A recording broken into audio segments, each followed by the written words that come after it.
Right, so welcome back to the channel. I hope you're having a great day. Today's video is going to be a breakdown on how we got on at Manchester United in our first season on our beta save. Did you know that beta save is being streamed on Twitch every single night over at twitch.tv/Doop? The link is down in the description. Without further ado, let's jump straight in and see how we got on. First things first is to jump straight in and talk all about the transfers. Transfers are huge to a save. It makes the save you is who you bring in, and I want to show you exactly who we brought in. Obviously, we came into the Manchester United side who already have a fantastic team, already have a fantastic squad. Not going great IRL, but the less we said about that, the better. So let's jump in and look at our first transfer, which is the centre midfielder that we really need at Manchester United. Let's go meet him. We're lucky enough to bring Barella in from Inter Milan. I don't know why I went Barella, but Barella has been awesome to play the deeper role in midfield, to sit. I do not want to play a double pivot. I want him to be the defensive guy, and I want the attacking guys to go forward. I just want to spam the box.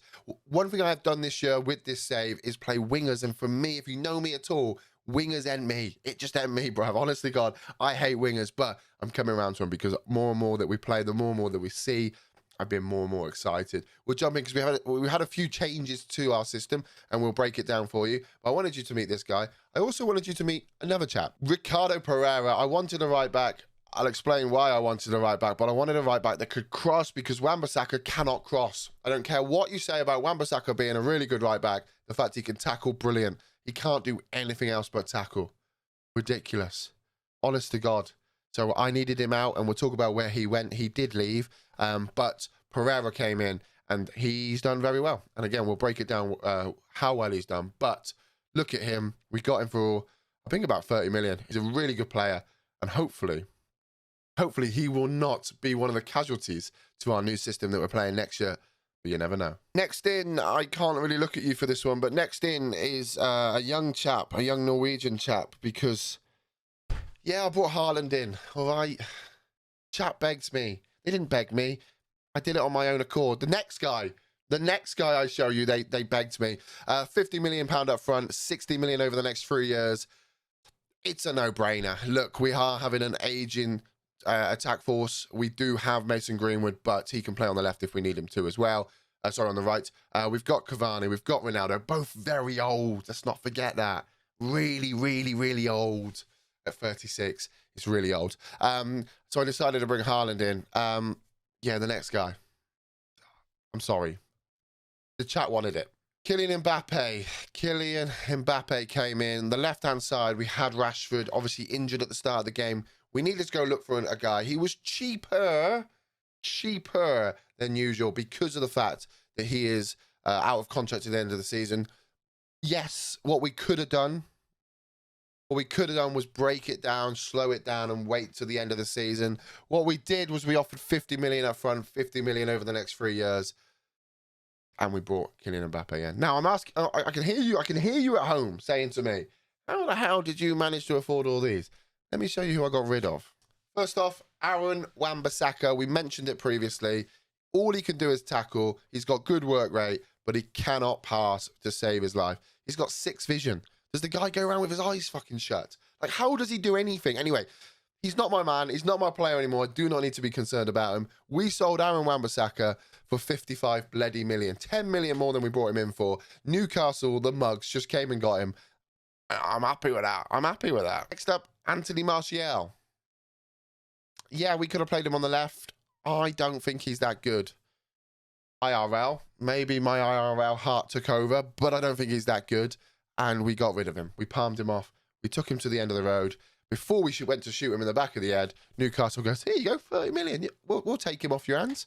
They took him off our hands for 30 million, which then obviously funded a little bit more. But there was more outs. Juan Mata, 3 million, went to Leicester. He's 34. No, I don't think we need to talk much more about that. Last year of his contract, great player, great advocate for the game. Everything he does, I respect him. But in this game, ciao. See you later. We mentioned about having an old strike force. Not anymore. Edison Cavani has left the building. He's gone over to Juventus. He did all right, actually, by the looks of it. In 22 games, he scored 10 goals, 1 assist. So obviously, a lot of that, if you look down the bottom, came off of the bench in Serie A. But he went over to Juve. He probably picked up a league winners medal, which meant he's done that everywhere, most places, Paris and Juventus. So fair play to him. I'm glad he's doing well. Van der Beek, the man, the myth, the legend. Van der Beek has gone out on loan. We tried to shift him. Not because I don't like Van der Beek, IRL or whatever. I think he's a good player, but I just don't think he's Man United quality on this game.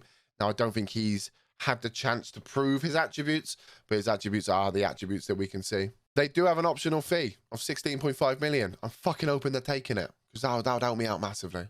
Phil Jones. Phil Jones went out on loan.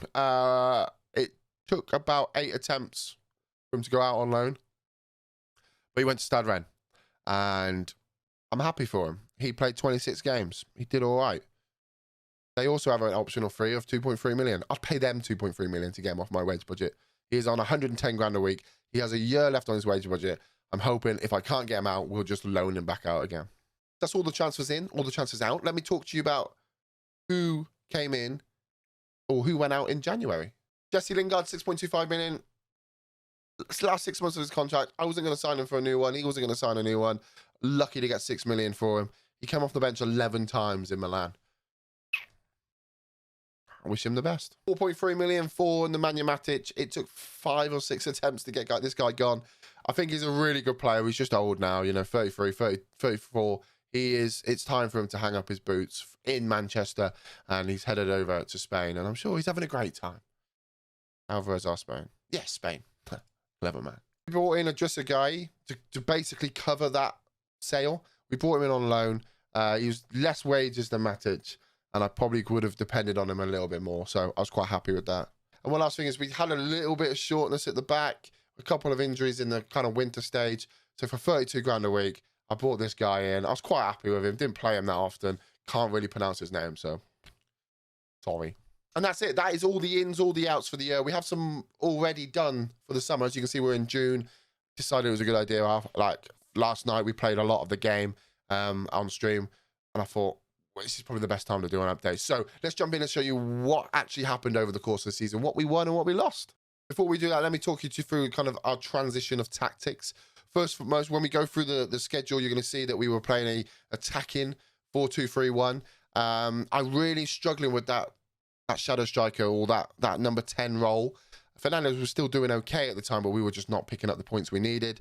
Ronnie was doing well, and everyone was playing okay, but as a team, not brilliant.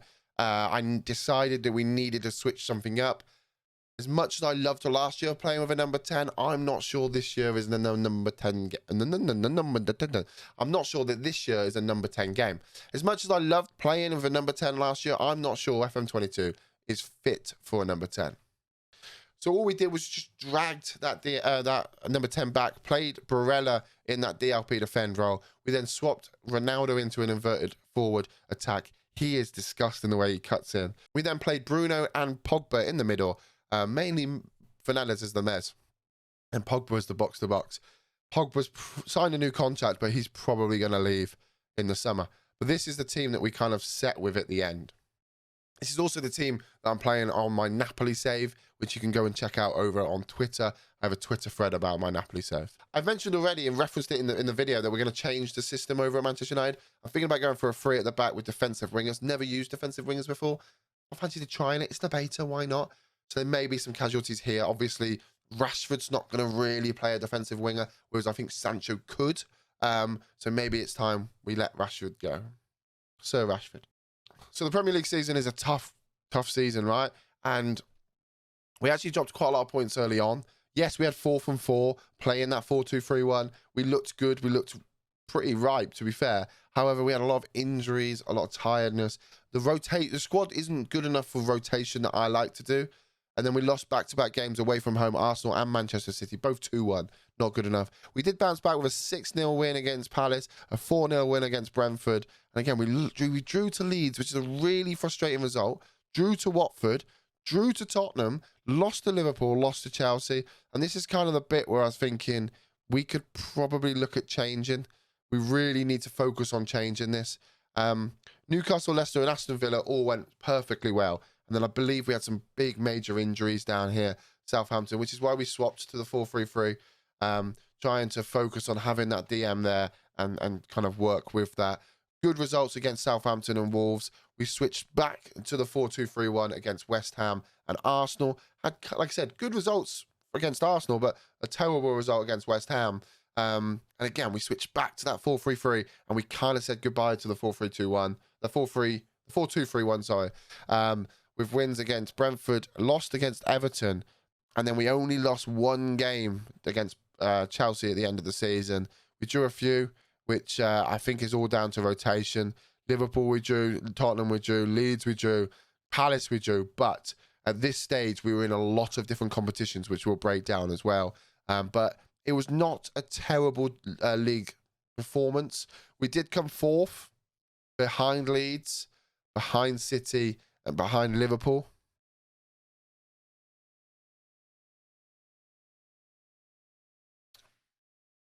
Which, let's be honest, if I could pick three of the worst teams for us to be behind, that probably would be the three. Leeds went down to the final day and they scored a late winner to overtake us. But we just weren't good enough throughout the whole season. 79 points is not good enough. But Liverpool were just tremendous. The fact that Liverpool won so many games, 102 points, they were brilliant. They really were brilliant. So the first cup of the year is the Carabao Cup. In the third round, we played Leicester, dominated them, dominated Charlton in the next round, dominated Nottingham Forest. We beat Tottenham over 2 legs, and then we actually went and beat Arsenal in extra time to win the Carabao Cup final. We did score. Jadon Sancho scored in the 92nd minute to take it to extra time. And then in the first minute of extra time, Varane scored, which is why the timings are a bit weird on the right. But we've lifted our first bit of silverware in February, and that was always nice to do. Ollie's not won silverware yet. I have. The FA Cup was, again, very good. We beat Sheffield Wednesday. We absolutely I think this was a turning point for that 4-3-3. We played so well against Chelsea, and a full strength Chelsea as well. We played so well against this Chelsea side. I thought this is why we're going to play this system. And then we had a very nice run. We played Brentford, Peterborough, and then Fulham. And then we went and beat Arsenal in the final in extra time. I mean, yeah, basically, we scored late on. They then scored, and obviously McTominay scored right at the end of the death. But we beat Arsenal in the final of the Carabao, and now in the final of the FA Cup. And then the Champions League, we had Inter, Club Brugge, and Porto in our group. By the Porto second game, we were already through. We lost to Inter, but we beat Club Brugge at the end to go through as top group winners. And then in the lead up to the final, we played Wolfsburg twice, beat them, didn't concede a goal. We played Milan and beat them. We drew 3-3 away from home, yet there's no away goals, which is a bit of a shame, but we did beat them 2-0 at home. We lost to Liverpool first leg away from home, and then we beat them 4-0, even though Pereira got sent off after 77 minutes. And then the final, we managed to get a brace from Ronaldo, either side of Robert Lewandowski's goal, to win the Champions League, which means our season looks a little bit like this. Oh, that's last season's. Our season looks a little bit like this. We won the FA, we won the Carabao, we won the Champions League, and we came fourth in the league, which now means we have to go to the Club World Cup Championship, which is interesting to do. We have to play the Super Cup next year. There's so many more things that have to happen next year. But we've already made a few transfers already. So you may have seen on my Twitter, a Camavinga came to our club. They decided to get rid of him, Real Madrid, for some reason. And you'll be shocked at the price. Maybe this is like the thumbnail. You'll be shocked at the price you're going to see here. We signed him for 4.8 million. He played 25 times for Real Madrid. And we signed him for such a cheap price. I'm happy with that signing. I wasn't planning on bringing him in, but the minute I saw him and he was available, I thought we had to do it. On ruthless mode, Dean Henderson's gone to Newcastle. 27.5 million. Fine. He didn't play. I can bring goalkeepers in for fun. For 27.5 million, easy. Eric Bailly has gone to Watford for 14.5 million. Again, didn't really play. I can get other replacements younger and probably a little bit more reliable than Bailly. So, again, not overly concerned by that sale. Next up, Victor Lindelof went to 10th place Tottenham for 40 million. I think it was 40. 40 million. Again, he's not our greatest centre-back.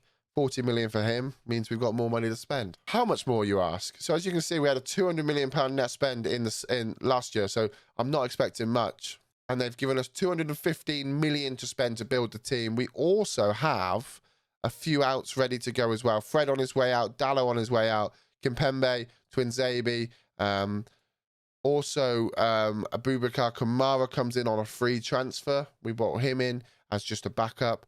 We're also looking at maybe getting rid of the players that are coming in back off loan. So you can see Pereira, Van der Beek, are definitely going to go. Pogba, Phil Jones is probably going to leave too, if I can get away with it.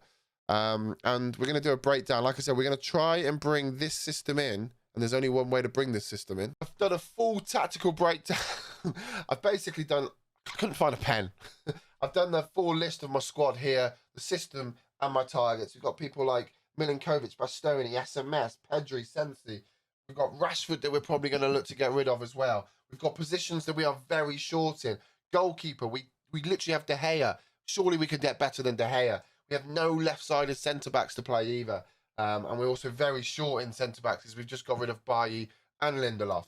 We could do with some more midfielders as well. Maybe another striker. A lot to do. I'm also hoping with the other sales we could get around about 300 million total to spend.